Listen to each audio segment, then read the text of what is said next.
శరీరము ప్రాణము ఆత్మ ఈ మూడు భాగాలు మనలో ఉన్నాయి. हमारे अंदर शरीर है, प्राण है और आत्मा है, तीन भाग है. జంతువుల్లో మూడు లేవు, రెండే ఉన్నాయి.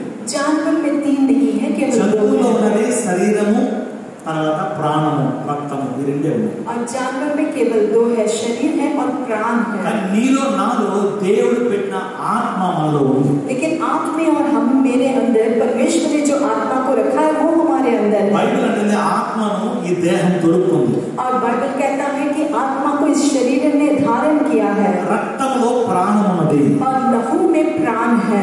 శరీరము ప్రాణము ఆత్మ అని మూడు భాగాలు ఉన్నాయి. इसलिए शरीर, प्राण और आत्मा तीन भाग है. మన ఆత్మ ఉన్నందువల్ల మనం దేవుని వెతకాలని సేవించాలని మనం ప్రయత్నం చేస్తా ఉంది. हमारे अंदर आत्मा रहने के कारण हम परमेश्वर को ढूंढते हैं, उनकी उपासना करने का हम प्रयत्न करते మనలో हैं. ఉన్న ఆత్మ ఆదాము యొక్క చేసిన అపరాధం మూలంగా అది చచ్చిపోయింది, పాపం ద్వారా చచ్చిపోయింది. हमारे अंदर जो आत्मा है, आदम ने जो पाप किया उस पाप के कारण वो मर गया. నుంచి ఆత్మకి దేవునికి ఉన్న సంబంధం కట్ ఆఫ్ అయిపోయింది. और वहां से आत्मा और परमेश्वर का जो संबंध था वहां से वो टूट गया. దాని కొరకు యేసుక్రీస్తు లోకానికి వచ్చి కలువరి శిలువ తన సొంత మరి రక్తాన్ని చిందించాడు. और उसके लिए ही यीशु मसीह इस दुनिया में आए, कलवरी शूली में उसने अपने लहू को बहाया है. మనం తిరిగి మరలా జన్మించాము. और उसके द्वारा हम वापस जन्मे हैं. स्तुति करेंगे, हालेलुया. మన ఆత్మ యుగ యుగం కొరకు విమోచించబడిపోయింది. हमारी आत्मा युगानुयुग के लिए छुटकारे को पाया है పరిశుద్ధమైపోయింది. और वो पवित्र हो అది गया. యుగయుగాలు నీతి అయిపోయింది. और वो युगानुयुग के लिए पवित्र हो गया. మరణించిన తర్వాత నీ ఆత్మ దేవుడి ముందు నీతిగా నిలబడే అర్హత నీకు కలిగిపోయింది. और तू मर जाने के बाद तेरी आत्मा परमेश्वर के सामने एकदम धर्मी के समान खड़े होने का योग्य तुझे मिला है. అది యేసుక్రీస్తు శిలువలో చేసిన క్రియను, ఆ సత్య సువార్తను నీవు నమ్మినందువల్ల, విశ్వసించడం వల్ల నీ ఆత్మ విమోచించబడ్డాయి. और वो यीशु मसीह ने जो शूली पे कार्य को किया है, उस कार्य को तूने विश्वास किया है, इस कारण से तुझे ये अनुग्रह मिला है. అది ఆత్మ మనకు కలిగి ఉండి మనం దీనిలో మనం జీవిస్తూ ఈ లోకంలో నడిపించబడతాము. और इस आत्मा को हम पाए हुए इस दुनिया में हम आगे जीवन जी रहे हैं. అయితే ఆత్మ దేవునితో కనెక్ట్ అయినందువల్ల ये आत्मा परमेश्वर से जुड़ने के कारण నీకు పరలోక సంబంధమైన ప్రతి ఆశీర్వాదాలు నీకు సొంతమే. आपका जो स्वर्गीय संबंधित सारी आशीषें आपके अपने हैं. ఆ ఆత్మ రోజు రోజుకి దేవునితో ఇంకా బలంగా ఎదగాలంటే और वो आत्मा परमेश्वर से दिन दिन और बलवंत रीति से बढ़ना है तो వాక్యము అవసరము, परमेश्वर का वचन की जरूरत है. దేవుని మీద విశ్వాసం అవసరము, परमेश्वर के ऊपर विश्वास की जरूरत దేవుని है. కొరకు చేసి ముగించిన కార్యాన్ని నమ్మడం అవసరము. परमेश्वर ने तेरे लिए जो कार्य को पूरा किया है उसको विश्वास करना जरूरी है. సంతోషపెట్టేది నీ చేతిలో ఉంది. और उसको संतोष करना तेरी हाथ में है.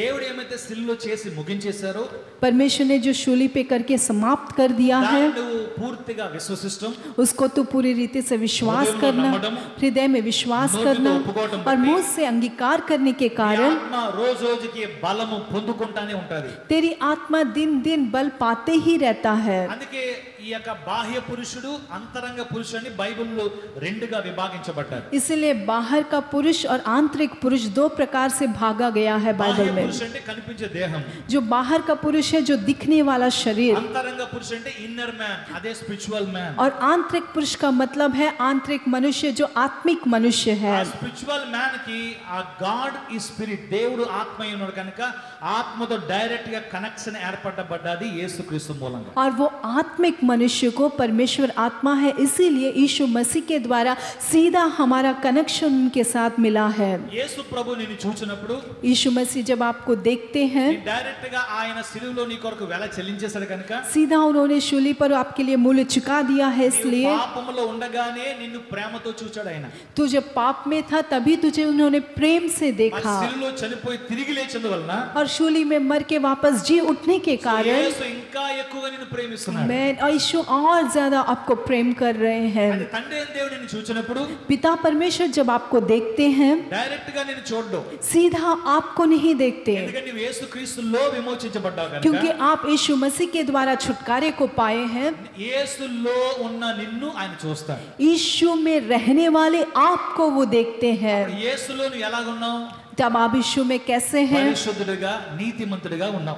पवित्र हैं और धार्मिक हैं. స్తోత్రం చెప్దాం. स्तुति करेंगे. हालेलुया. అందుకే యేసు ప్రభు నీ కొరకు క్రయధనంగా ఒక్కసారి వెల చెల్లించేశాడు. इसीलिए यीशु मसीह आपके मूल्य के लिए एक के साथ उन्होंने आपका मूल्य चुका दिया. నీవు ఇక పాపివి కాదు, నీవు పరిశుద్ధుడివే. इसीलिए आप अभी पापी नहीं लेकिन पवित्र हैं.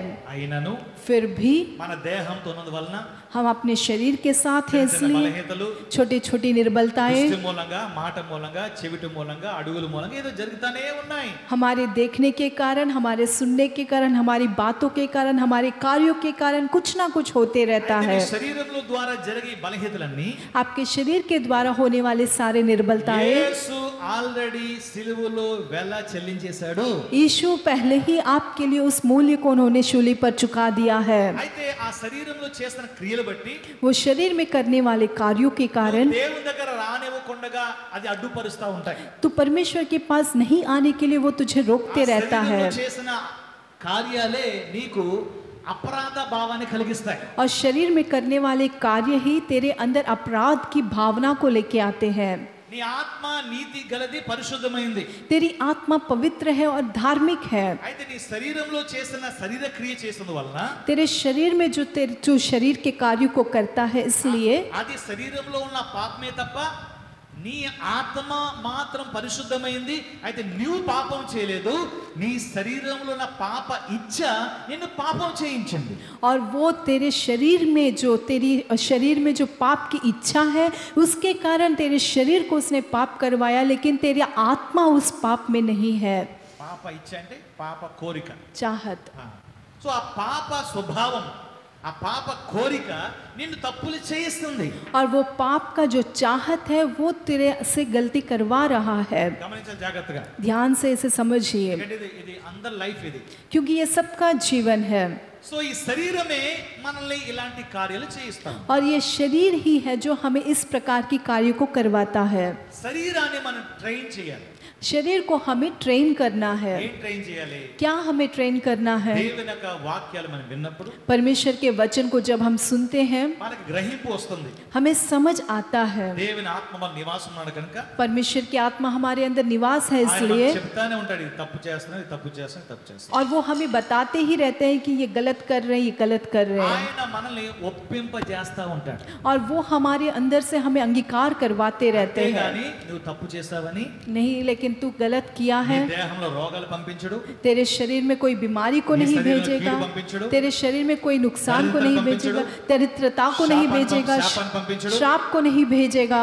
నీ శరీర చేసిన పాపములు ఆల్రెడీ శిలువలో వెల చెల్లించబడిపోయాయి. तेरे शरीर में करने वाले पाप के लिए पहले ही मूल्य चुका दिया गया है. అప్పుడు నీ దేవునితో ఒప్పింపజేస్తున్నప్పుడు जब तेरी परमेश्वर की आत्मा तुझे अंगीकार करवाता है, యేసు రక్తం మన కొరకు ఇప్పటికీ తాజాగా మన పక్షంగా ఉంది. यीशु का लहू आज के दिन भी ताजा हमारे ही पक्ष में है. యేసు రక్తాన్ని మనం గుర్తు చేసుకున్నప్పుడు तब हम यीशु के लहू को जब याद నీ करते రక్తంలోనే हैं, నీతిమంతుడు ప్రభువా, तेरे ही लहू में मैं मेरा धर्मी रक्त हूँ में प्रभु, खड़बड़ानो। तेरे लहू से मैं धुलाया गया हूँ, మన్నించు ప్రభు అనగానే मुझे क्षमा कर प्रभु. మనకి ఏమవుతుందంటే हमारे अंदर क्या ఆ होता है? రక్తము మన శరీరమైన ఆలోచనల్ని తలంపుల్ని కూడా శుద్ధి చేసేస్తుంది. वो लहू हमारे शरीर के जो विचार हैं उसे भी शुद्ध कर देता है. అయినను फिर भी యేసుక్రీస్తు రాకడ వచ్చేంత వరకు यीशु मसीह के आगमन आने మన तक శరీరంలో ఉన్నాం కనుక हम शरीर में हैं, इसलिए ఈ లోక తలంపులు, इस दुनिया के विचार, పాపపు తలంపులు, पाप के विचार, పాపపు కోరికలు, पाप के चाहत, పాపపు ఇచ్చలు पाप की चाहत, ఇవి మనతోనే ఉంటాయి. ये हमारे ही अंदर रहेंगे. అర్థమైంది ఏమైనా? आपको समझ में आ रहा है? ఎందుకంటే దేహం ఇది, क्योंकि ये शरीर है, మన లోకంలో జీవిస్తున్నాం. हम इस दुनिया में जी रहे हैं. అయితే నీవు తెలుసుకోవాల్సింది ఏంటంటే लेकिन आपको क्या जानना है, అలాంటి పరిస్థితుల్లో కూడా वैसे परिस्थितियों में भी నీ మనసు చాలా స్ట్రాంగ్ గా ఉండాలి. तेरा मन बहुत ही स्ट्रॉन्ग रहना चाहिए. ఏంటి అంటే वो क्या है? యేసుక్రీస్తు నా కొరకు కలువరి శిలువలో मरणించారు. यीशु मसीह मेरे लिए कलवरी शूली में मर गया, मेरे दंड को उन्होंने अनुभव किया, मेरे मूल्य को उन्होंने चुका दिया. मैं पापी नहीं हूँ, मैं पवित्र हूँ. ఆయన సన్నిధిలోకి ధైర్యంగా రాగలను. उनकी उपस्थिति में मैं धैर्य से आ सकता हूँ. हालेलुया. ఈ శరీరంతో చేసిన క్రియల మూలంగా కొందరు భయపడిపోయి నేను దేవుని ముందుకు రాలేనేమో, హక్కు లేదేమో, శిక్షించబడిపోతానేమో అని చెప్పేది ఎవరంటే నీ సొంత మనసే. और ये शरीर के द्वारा होने वाली सारी गलतियों के कारण मैं परमेश्वर की उपस्थिति पे नहीं आ सकता, शायद मैं उनसे दंड पाऊंगा, ये सब कहने वाला केवल तेरा मन है. అందుకే నీ మనసుని గట్టిగా రూఢపరచుకోవాలి. इसीलिए तेरे मन को तुझे ठीक प्रकार से रखना है. మనసుకు దేవుని వాక్యము చేత నీవు బలపడుతూ ఉండాలి.